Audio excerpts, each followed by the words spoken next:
Good morning. My name is Dr. P. Dominique Paterano. I'm the founder and head coach of Crimson Coaching, which provides academic tutoring, test prep, and college consulting to students worldwide.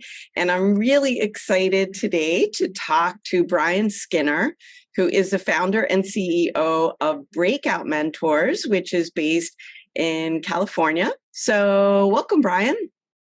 Thanks for having me. Yeah, so we're going to talk about AI and the future of education. But before we do that, maybe you can just tell us a little bit about what Breakout Mentors does.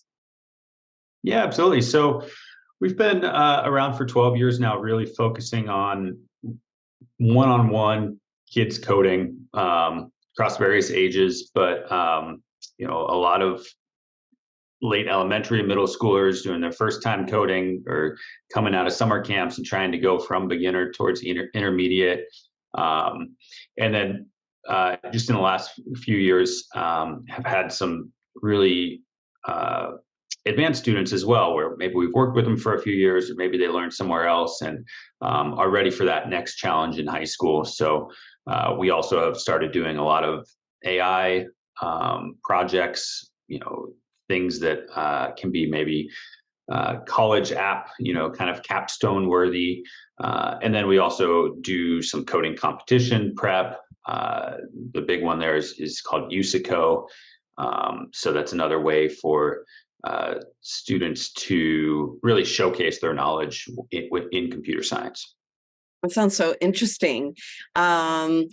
So AI is really, since I would say late December 2022, has really shaken up at least a lot of the university teaching world. I'm also an adjunct at CUNY, so we're all worrying about our students going to use chatbots to write their papers. But maybe before we launch in, you can just define what AI is and also maybe what a chatbot is for people who maybe don't know what those two things are.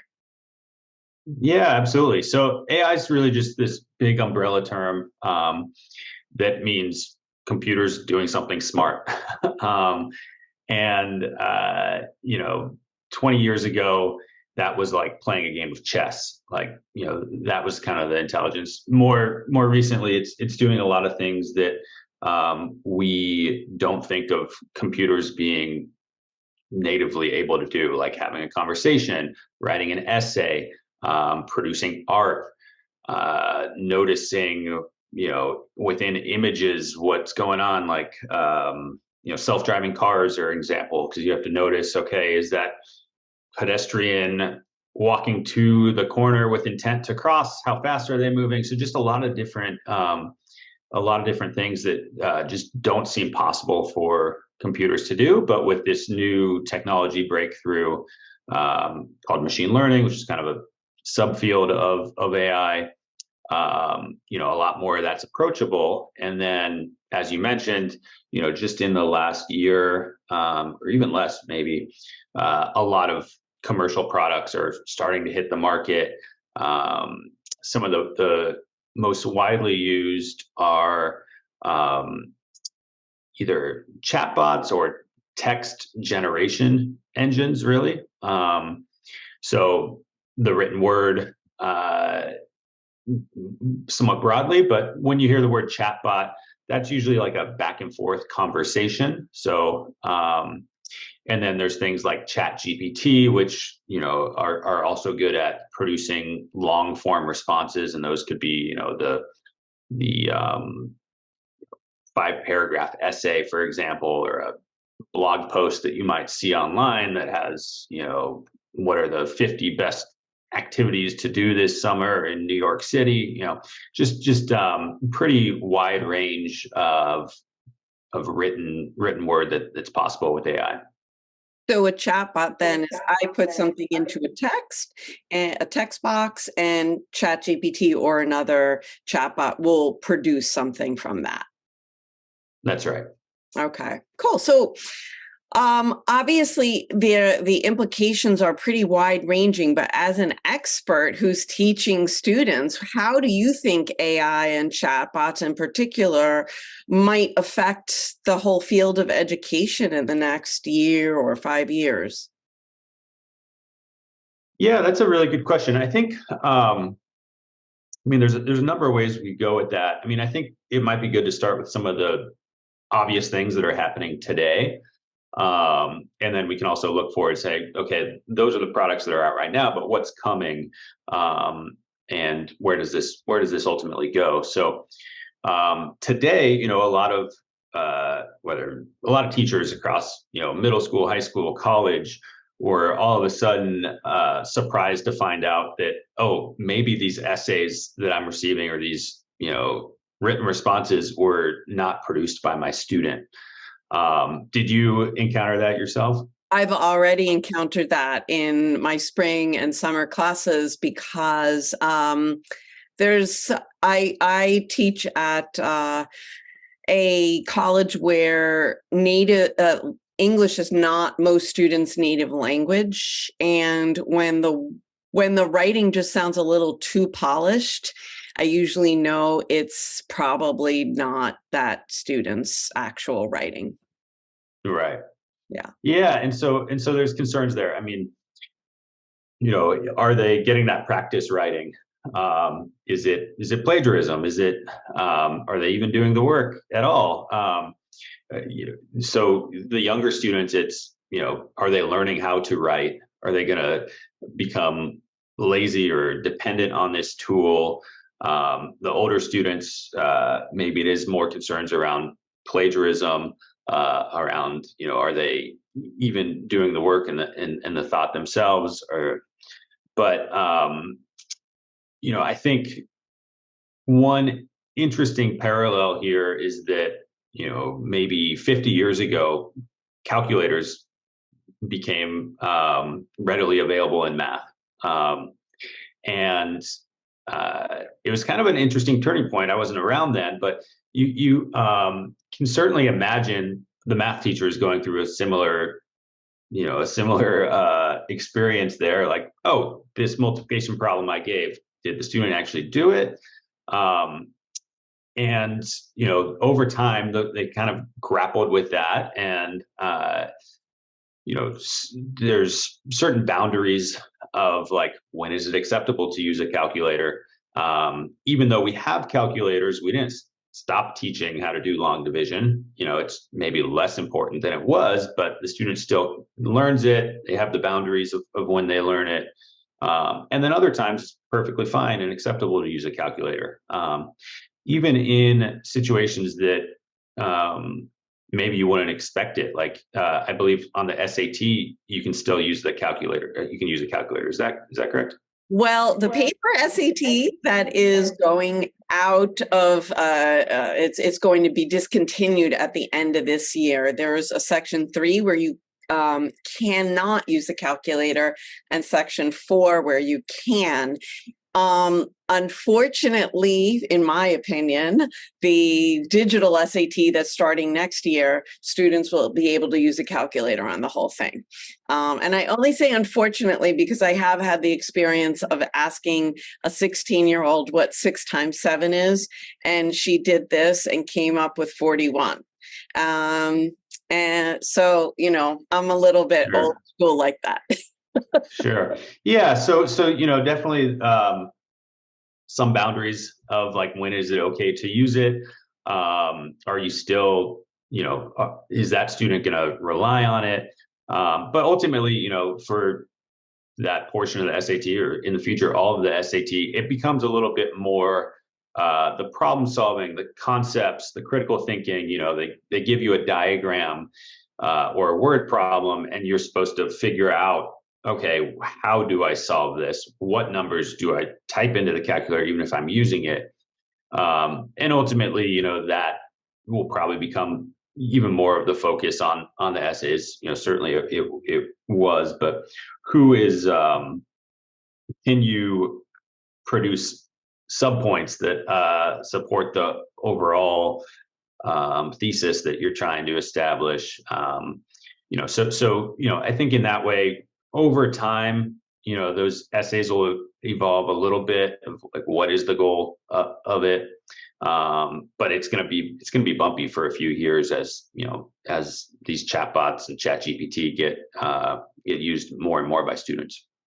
Yeah, I recently heard about a really interesting assignment that a teacher of either history or English was going to do with his students, which is give them the sort of prompt that he might, writing prompt, have them put that into ChatGPT, have ChatGPT write out the essay, and then the student has to write an essay about how to make that first essay that ChatGPT gave them better, or to identify errors, because we all know the bots aren't flawless, and Right. there's definite, I mean, I myself have used it for a first draft of a blog, but it was very Yep. kind of boring, and the information was actually correct in this case, but it was just sort of flat.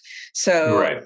I think that teachers might wind up doing more and more exercises like that. Like, how do we make what ChatGPT gives us even better?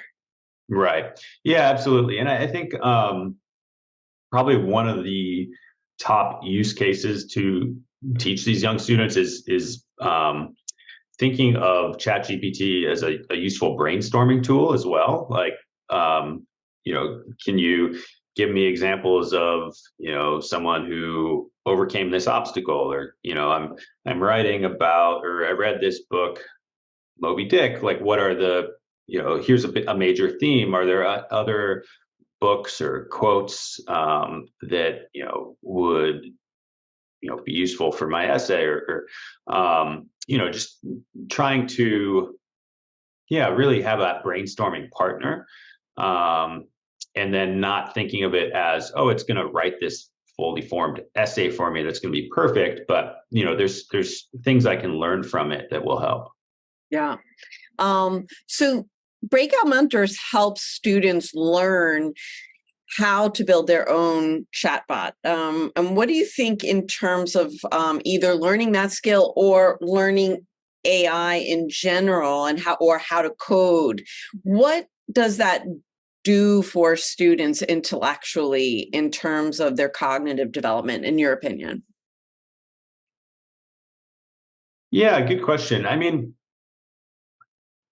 so much of this kind of comes back to like, what is the point of education? Right. There's short-term payoffs and there's long-term payoffs.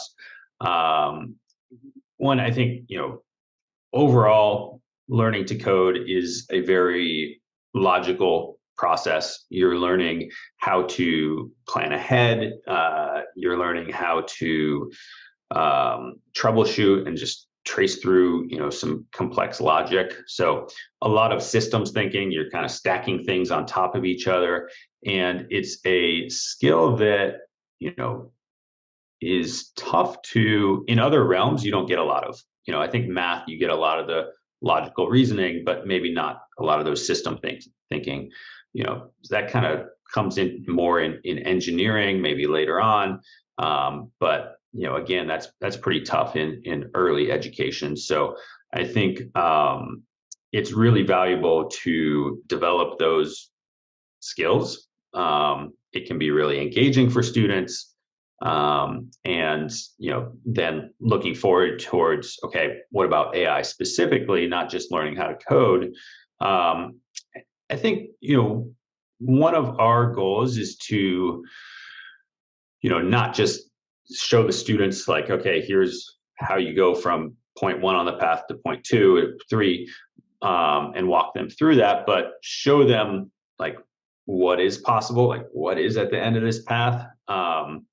And with something like AI in particular, it's just so opaque. Like, you don't understand, like, how does ChatGPT get that answer?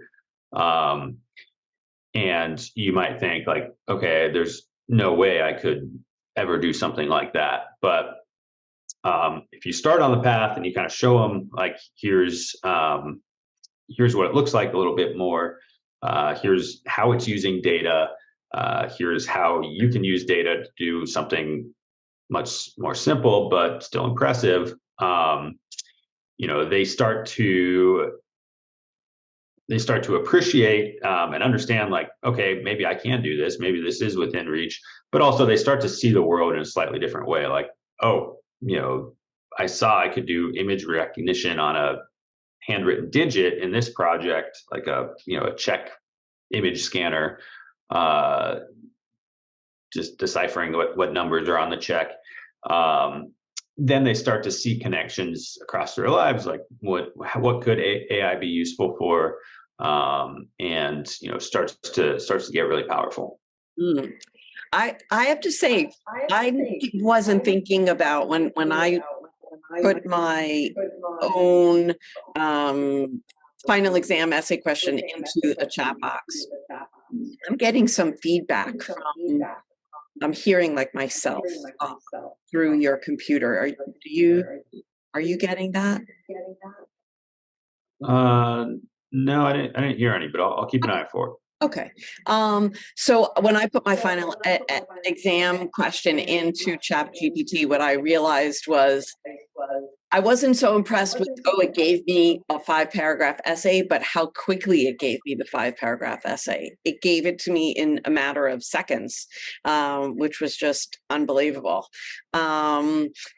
So those skills that you mentioned that students are developing through learning coding, learning AI, I think are amazing for any kid. But in particular, do you see it, you know, so not every kid is going to become a computer programmer, right? In particular, what kinds of pursuits do you think developing these habits of mind could be applicable to in future careers, say? Yeah, good question. So, you know, one, I think um, thinking in systems is going to be useful for any job, really. So, you know, you could be doing just a very manual process of like organizing a, you know, inventory in a store, or you know, something that's off the computer entirely, and it's still, you know, you want to think through, okay, how do I create a system so it's the same every time, and maybe can communicate that system to what, not a computer in this case, but someone else who's going to do this job in the future, or, you know, train someone. So, you know, I think having that practice of really, that can be described as an algorithm, like just a step by step. Here's how you do the job. Here's the system. Um, you know, that certainly pays off for everyone. But thinking about more on the computer, we've really found that code is touching a lot more job functions these days. So, you know, I've seen that, you know, maybe some of the most interesting, like humanities research is even using code to analyze old texts and see how language shifts over time, and, you know, just um, these things that you wouldn't think are coding related, that, you know, just having that skill set, or even knowing like, oh, this is possible with code, um, being able to, you know, again, kind of define what you want, and communicate it. But, you know, the job roles that are doing a lot more coding now, and I mean, data is going to be used in a lot more things. Like, you know, anytime you sell something online, which is like a huge chunk of business, you know, there's data that comes with it, and how do you optimize that? How do you get the data, analyze it? There's, you know, pretty much every engineering field, every science field, you know, even if you want to be a chemist, you're still, you know, probably going to be interacting with code a lot. And so definitely useful to have that background. So yeah, I guess we don't think of what we do as job training, but more we're setting them up on uh, building a solid foundation that, hey, if you want to keep going with that in college or career, wonderful. If you want to use that as a foundation for your chemistry or your physics that you're interested in, wonderful. If you want to go into humanities in college, you still kind of might be able to use these skills, and definitely in the workplace later, going to be useful as well. Also, two fields that it strikes me that have to deal with a lot of data are finance and law. I mean, finance is more numerical data, whereas law is more textual data. But I would imagine that being able to understand sort of how to organize and make useful lots and lots of data would be important in those two fields as well. Absolutely. Yeah. Yeah. Um, so why do you think it's particularly effective to have, in Breakout Mentors case, slightly older students mentoring slightly younger students versus, say, a student learning how to code in a junior high or high school classroom? Yeah. So why have a one-on-one mentor as opposed to what you might get in school? Right, right. Yeah, that's a good question. Um, I think one-on-one learning is sort of the ideal for many subjects because you can get that direct challenge. But for coding in particular, um, it's going to be even more useful because it's really a subject where students move at pretty drastically different paces. So a lot of the students that we end up working with maybe went to a summer camp or did some coding class in school and found they liked it, but weren't challenged. It was it was maybe too step by step, like here, do this step, do this step, do this step, and that's kind of necessary if you're moving 30 kids together to get to the same result. Whereas in one-on-one, we can have a goal. Okay, let's make this project, help them break it down, have a conversation throughout, where the students taking a lot more ownership, a lot more initiative, and we're able to ask those leading questions of, oh, that didn't work. How come? What are you thinking about? And sometimes they say, I'm not sure, but you don't just say, okay, here's the solution, just type this in. You kind of get them partway and get them, continuing to think through it. So overall, yeah, one-on-one learning is going to be useful in many subjects, but in particular, coding, it's very effective. Yeah, I find that as well with college essay writing. It's I have offered small group classes for things like SAT. And even there, students move at different rates. But for college essay writing, they're all producing something different. And I would imagine if what they're producing is very different also with code, with respect to code, it's very difficult to then you sort of have to clone yourself, 20 times to be able to really address each student's, if a piece of code's not working or whatever. Yeah, exactly. Like if a sentence isn't working in an essay. Yeah. Yeah, and that was one of the things I kind of wanted to touch on earlier about. You asked, okay, how is AI affecting education? Looking forward 5 years, 10 years, I think that adaptive, personalized learning, AI is going to be pushing more into that space. Effectively trying to give everyone the one-on-one tutor. Maybe it won't be 100% as good as having a a real expert like yourself sitting there, but can monitor what they're doing, can offer those leading questions, can get them thinking, that constant prodding and progress and drawing connections. So, that's kind of an area that is also really exciting of like improving education for everyone in the future, not just people who can afford to pay that one-on-one expert right now. I totally agree. People ask me, what do you think about Khan Academy? And I think they sometimes think that I'm going to say, oh, it's terrible. But I recognize that not everybody can afford a tutor like me or even, your high school kid next door. And so in that case, yeah, Khan Academy is great. I think it's wonderful. And to the extent that AI can push that and individualize that experience even further, I think that's wonderful. Yeah.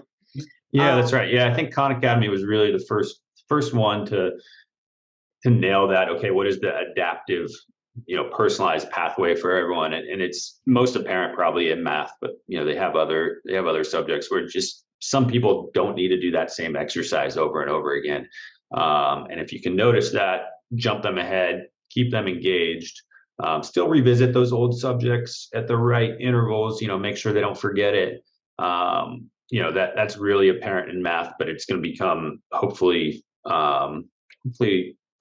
improved in the other subjects too. Yeah. What do you think is sort of the right age for students to start learning how to code? Is there anything that's too young? 10. You think 10's the right age? Just to give an answer. So,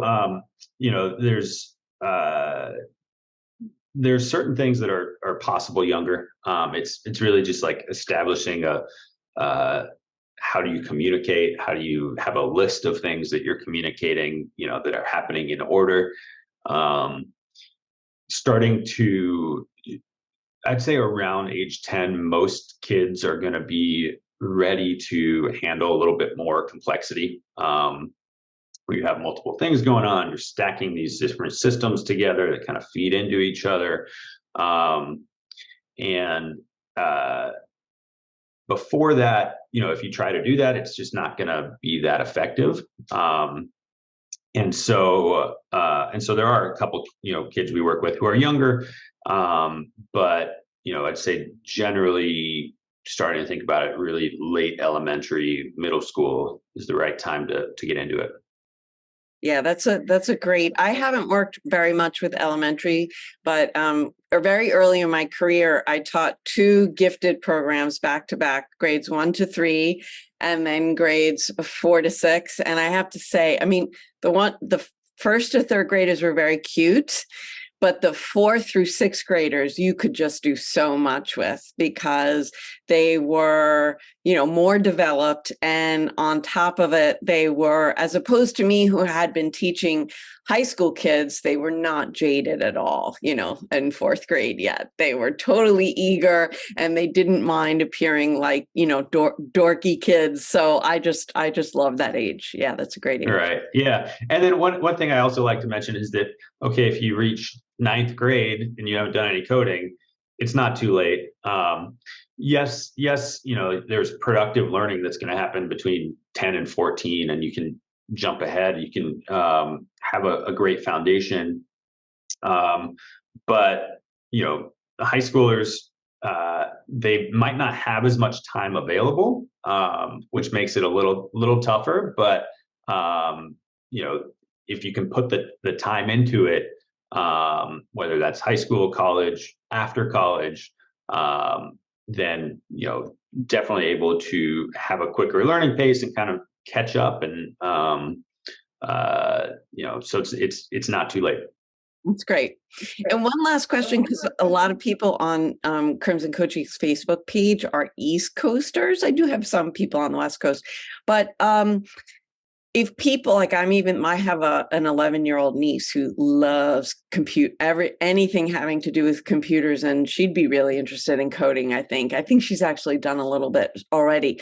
Do you work with students virtually? And if so, like, can students work with a breakout mentor if they're on the East Coast or elsewhere?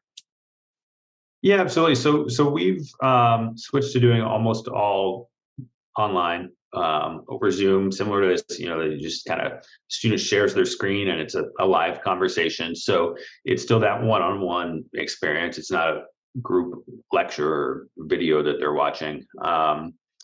And have found it's really successful. The time goes by quickly, even for you would think a 10-year-old spending 90 minutes in a class, it seems like a really long time. You got to hold their attention. But since it is a conversation, they stay engaged, they love it. And so, yeah, we do work with students all over the country, some international. And so East Coast time is not an issue at all. That's great. That's great. Well, it's about a half hour, so I think we'll wrap up. I just want to thank you so much for talking about AI and the future of education. It's been really, really interesting. If anybody would like to get in touch with you after hearing this little chat, where can they reach you? Yeah, I recommend going to breakoutmentors.com if you want to see more about what we offer. My email is Brian, BRIAN, @breakoutmentors.com if they want to reach out. Great, thanks. And if you're interested in the less technical mentoring that I provide, you can get in touch with me at info@crimsoncoaching.com. Thanks so much, Brian. Thank you. Have a good one. Bye.